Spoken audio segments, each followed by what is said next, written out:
السلام عليكم مشاهدين ديالنا، كي دايرين؟ لاباس عليكم؟ كلشي بخير. معكم ام يحيى في فيديو جديد. اليوم ان شاء الله نقدم معكم هاد الكيكه ديال الكركاع خيزو. كتجي زوينه. بقاو معايا باش تعرفوا المقادير وطريقه التحضير. بسم الله، نبداو بالمقادير. عندي هنايا 4 البيضات،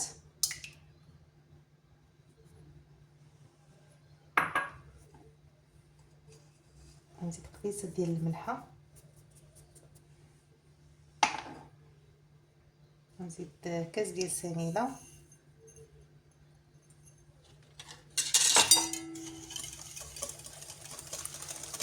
ونخدم في هاد البيض وسنيده مزيان.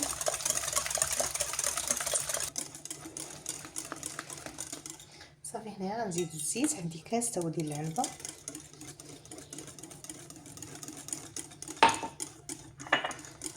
نزيد قشور ديال الليمون،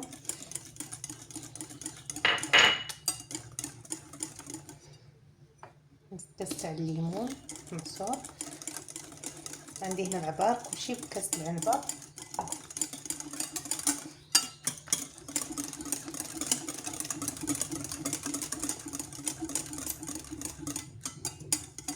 عندي كاس ديال الكركاع قطعه طريفات صغار،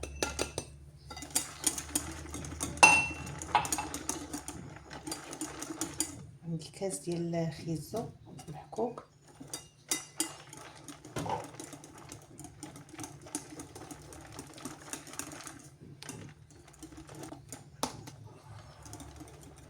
وغنبدا نزيد الدقيق شويه بشويه مغربلاه من قبل.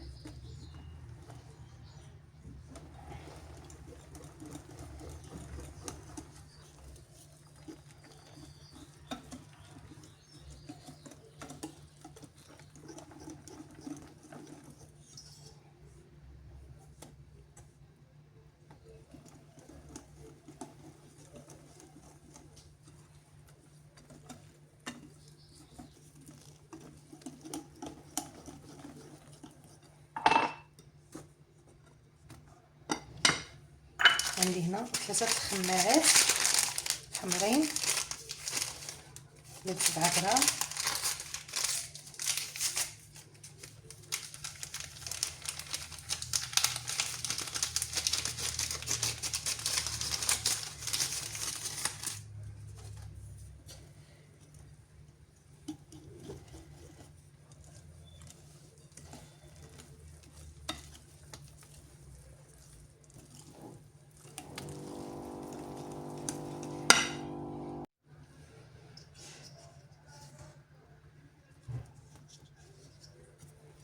الدقيق كتبقاو تزيدوا حتى تحصلوا على القوام اللي بغيتو، ما تكونش ثقيله وما تكونش خفيفه.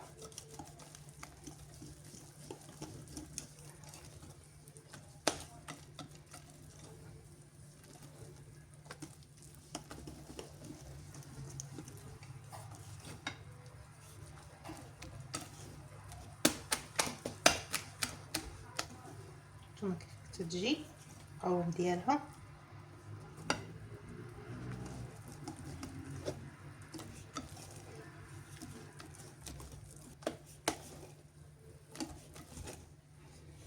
صافي هذا هو القوام اللي بغيت.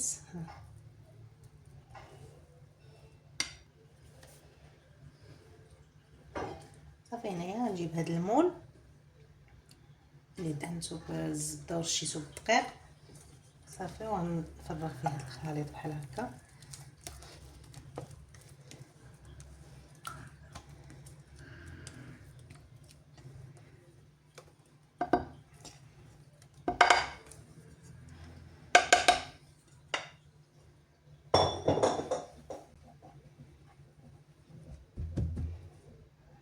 نحاول نقاد بحال هكا الخليط. صافي ودابا غنشعل عليه البوطه، غنشعل عليه الفران غير من التحت. انا عندي هنا الفران ديال الغاز. صافي ونتلاقاو بعد ما طيب الكيكه. ها هي الكيكه بعد ما طابت، دهنتها بشويه الكونفيتير ورشها بالكوك، وكل واحد والاختيار ديالو باش ما بغى يزينها.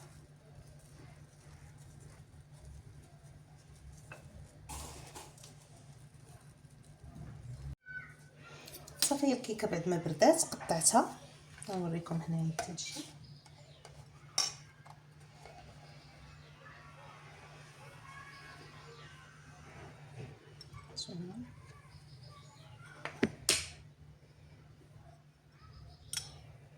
راه كتجي هشيشه هانتوما.